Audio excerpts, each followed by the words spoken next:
Hello friends, स्वागत है आपका मेरे यूट्यूब चैनल धीरेन्द्र ऋषि में।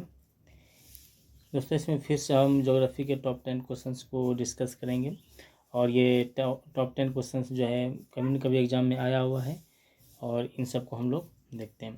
पहला क्वेश्चन है, बिग बैंग सिद्धांत निम्नलिखित के उद्भव की व्याख्या करता है। मतलब कि ये बिग बैंग जो सिद्धांत दिया गया था ये किसका डिस्कस करता है, ये किस चीज़ का व्याख्या करता है? तो ये होगा स्तनधारी जीव या हिमयुग या ब्रह्मांड या महासागर। देखिए, अगर इस तरह के कुछ क्वेश्चंस रहेंगे, ठीक है, तो अगर वायद भी अगर आप नहीं जानते हैं तो देखिएगा कि स्तनधारी जीव तो होगा नहीं, हिमयुग नहीं होगा, इसमें होगा ब्रह्मांड। लेकिन ज़्यादातर जो है ना बिग बैंग जो है ना ब्रह्मांड, और ज्योग्राफी से रिलेटेड है तो ज़्यादातर ब्रह्मांड ही हो जाएगा। तो 1 नंबर का पहला जो आंसर हो जाएगा सी नंबर हो जाएगा। ठीक है, ये हो जाएगा सी नंबर। दूसरा नंबर देखते हैं, सुपरनोवा है। सुपरनोवा क्या है? एक ग्रहिका है या एक ब्लैक होल है या एक पुच्छल तारा है या एक मृत प्राय तारा है? तो मृत प्राय तारा मतलब कि मरा हुआ जिसको बोलते हैं, एक ग्रहिका या ब्लैक होल या पुच्छल तारा एक मृत प्राय। तो सुपरनोवा जो है ये क्या है? एक मृत प्राय तारा है। ठीक है, 2 का आंसर हो जाएगा एक मृत प्राय तारा। क्वेश्चन नंबर 3 को देख लेते हैं।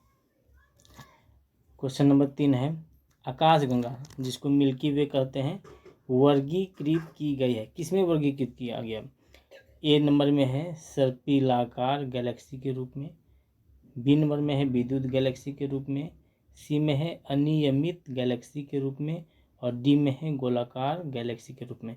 अब इनमें से 4 ऑप्शंस दिया गया है आकाशगंगा का, इन चारों में से क्या हो जाएगा?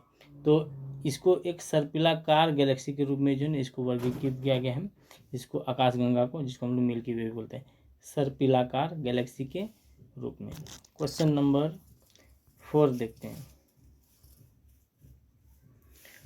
और क्वेश्चन नंबर 4 है, हमारी आकाशगंगा के केंद्र की परिक्रमा करने में सूर्य को समय लगता है। जो हमारे पूरा जो आकाशगंगा है इसका चारों ओर मतलब कि आकाशगंगा के केंद्र की परिक्रमा करने में सूर्य को कितना समय लगता है? तो इसका आंसर हो जाएगा ऑप्शन ए में है 2.5 करोड़, 2.5 करोड़, 10 करोड़, 25 करोड़ या 50 करोड़। तो इसका आंसर हो जाएगा 25 करोड़। मतलब कि आकाशगंगा के जो सेंटर होते हैं, केंद्र होता है, उसका सिर्फ परिक्रमा करने में 25 करोड़ वर्ष लग जाते हैं, हमारे सूर्य को लगता है। ठीक है, नेक्स्ट क्वेश्चन देखते हैं 5 नंबर। 5 नंबर में क्वेश्चन है, तारे का रंग सूचक है।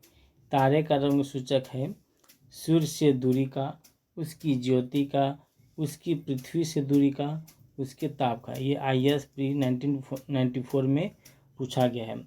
5 नंबर का है तो इसका आंसर हो जाएगा उसके ताप का। ठीक है, ये टेम्परेचर का जो क्या है रंग सूचक है। तारे का रंग सूचक क्या है? उसके टेम्परेचर का है। ठीक है, नेक्स्ट 6 नंबर क्वेश्चन देखते हैं।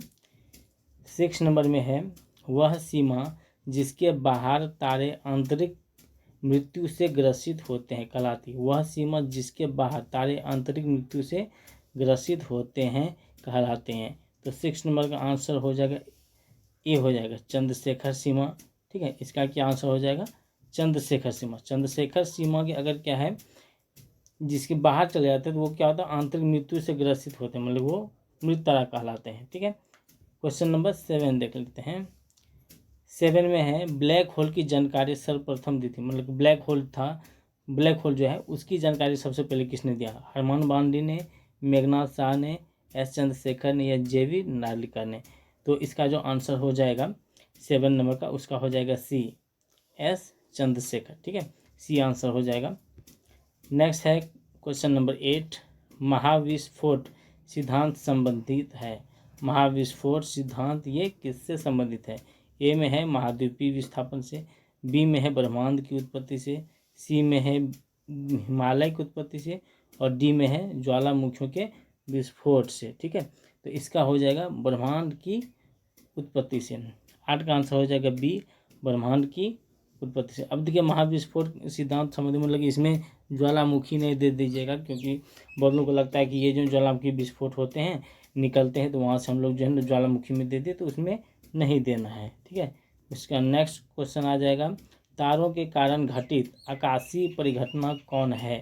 तारों के कारण घटित आकाशीय परिघटना कौन है? इसका या ओजोन छिद्र है, कृष्ण विवर है, इंद्रधनुष है, या धूमकेतु है? तो 9 का आंसर हो जाएगा बी, कृष्ण विवर। ठीक है, नेक्स्ट 10 नंबर लास्ट क्वेश्चन है, एक निश्चित आकृति में व्यवस्थित ताराओं का समूह, ये बहुत आसान क्वेश्चन है, ये क्या कहलाता है? आकाशगंगा या नक्षत्र या एंड्रोमेडा या सौरमंडल कहलाता है। ठीक है, ये 10 नंबर का है, ये हो जाएगा नक्षत्र।